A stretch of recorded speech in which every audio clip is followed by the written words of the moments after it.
L'arrêt cardiaque soudain, aujourd'hui, on le sait, en France, en Europe, en Tunisie, dans tous les pays, dans le monde entier, est une cause de décès réelle et sérieuse.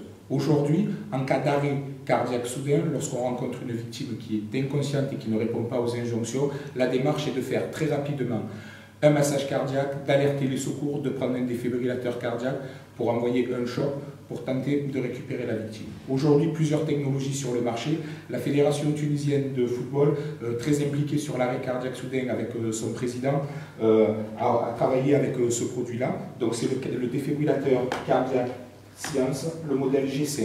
La spécificité de ce défibrillateur-là, c'est qu'il va envoyer le choc par rapport à l'impédance de la victime. Donc chaque victime va être traitée de façon individuelle. De plus, cet appareil-là a un seuil de détection d'asystolie de 80 microvolts, le plus bas du marché.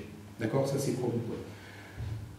À ce stade-là, au niveau du massage cardiaque, vous allez avoir des électrodes qui vont être non polarisées. Donc on va pouvoir les positionner sur le torse de la victime sans distinction. Donc ça sera très facile d'utilisation.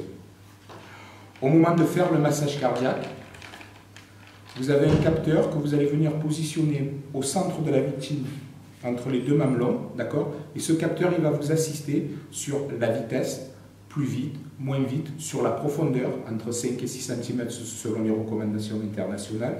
Il va vous dire, au moment du massage cardiaque, s'il faut relâcher complètement la cage thoracique. C'est ce qu'on appelle la phase de décompression. Grâce à l'ensemble de ces outils-là, on va pouvoir donner une chance à la victime de s'en sortir. L'arrêt cardiaque soudain est quelque chose de très sérieux. Sans votre intervention, la victime a très peu de chances de s'en sortir, sachant que chaque minute qui passe, c'est 10% de la personne qui s'en va avec des séquelles immédiates irréversibles. En cas d'arrêt cardiaque soudain, la victime est inconsciente, elle ne répond pas aux injonctions. On fait le massage cardiaque, on appelle les secours et on cherche un défibrillateur à proximité pour le poser le plus rapidement possible sur la victime.